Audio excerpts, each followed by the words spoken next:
ഇന്നലെ വൈകിട്ടാണ് സിനിമാ ഷൂട്ടിങ്ങിനിടെ പുതുപ്പള്ളി സാധു എന്ന നാട്ടാന മറ്റൊരു നാട്ടാനയുടെ കുത്തേറ്റ് വിരണ്ട് കാട്ടിലേക്ക് ഓടുന്നത്.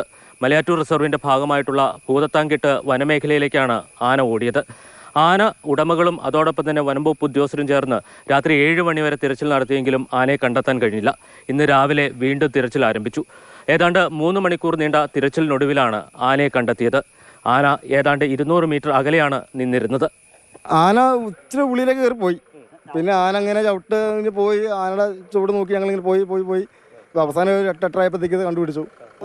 ഞാൻ നിൽക്കുമായിരുന്നു ആന. അതിൽ രണ്ടാം പാപ്പൻ വിളിച്ച് കഴിഞ്ഞപ്പോഴത്തേക്കും പുള്ളി ചെറിയ സൗണ്ട് കേൾപ്പിച്ചു.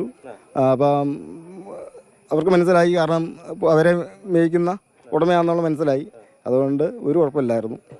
ഭൂതത്താൻകെട്ട് വടാട്ടുപാറ റോഡിൽ നിന്ന് ഏതാണ്ട് 200 മീറ്റർ അകലെ വെച്ചാണ് തിരച്ചിൽ സംഘം ആനയെ കണ്ടെത്തുന്നത്. പക്ഷേ ഇന്നലെ രാത്രിയും ഇന്ന് രാവിലെയുമായി ഏതാണ്ട് 5 കിലോമീറ്ററോളം കാട്ടിലൂടെ സാധു സഞ്ചരിച്ചിട്ടുണ്ട്. ഉൾവനത്തിലേക്ക് പോകാതെ മടങ്ങി വരുന്നതിനിടയിലാണ് തിരച്ചിൽ സംഘത്തിന് മുന്നിൽ ആന എത്തുന്നത്. ആദ്യഘട്ടത്തിൽ ആന പ്രകോപിതനാകുമോ എന്ന് തിരച്ചിൽ സംഘം ഭയപ്പെട്ടിരുന്നു. പക്ഷേ പാപ്പാന്റെ നിർദ്ദേശങ്ങൾ യാതൊരു മടിയുമില്ലാതെ സാധു അനുസരിക്കുകയായിരുന്നു. ആന കിട്ടിക്കഴിഞ്ഞാൽ ഞങ്ങൾക്കറിയാം ആനക്കാരൻ പറഞ്ഞ ആന കേൾക്കുക. ഇന്നലെ വേണേ കിട്ടിയേനെ, പക്ഷേ രാത്രിയായിപ്പോയി. അല്ലാതെ ഇന്നലെ തന്നെ ഇതിനെ കണ്ടെത്തിയ പ്രശ്നമൊന്നും കാണുന്നില്ല. കാട്ടിൽ കണ്ടെത്തിയ ആനയെ ആദ്യം എത്തിക്കുന്നത് റോഡിന് സമീപത്തെ ഈ വനപ്രദേശത്താണ്. ഇവിടെ വെച്ച് ആനയുടെ കാല് ബന്ധിക്കുകയും അതിനാവശ്യത്തിന് വെള്ളവും ഭക്ഷണവും നൽകുകയും ചെയ്തു.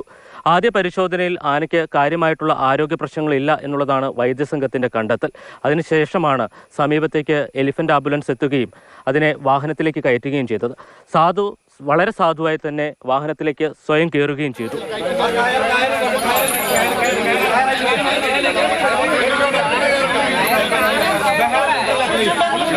വിജയ് ദേവരകൊണ്ട നായകനായ തെലുങ്ക് ചിത്രത്തിനായി 4 ദിവസത്തേക്കാണ് വനംവകുപ്പ് അനുമതി നൽകിയത്. പുതുപ്പള്ളി സാധുവിന് പുറമെ മറ്റ് 4 ആനകളെ കൂടി ഇതിന് ഉപയോഗിച്ചിരുന്നു. എല്ലാ നിയമങ്ങളും പാലിച്ചാണ് ചിത്രീകരണം നടത്തിയതെന്ന് ഉടമകൾ അവകാശപ്പെടുന്നുണ്ടെങ്കിലും ഇത് പരിശോധിക്കപ്പെടേണ്ടതാണ്. ഭൂതത്താൻകെട്ടിൽ നിന്ന് ജെയിനസ് രാജു, മാതൃഭൂമി ന്യൂസ്.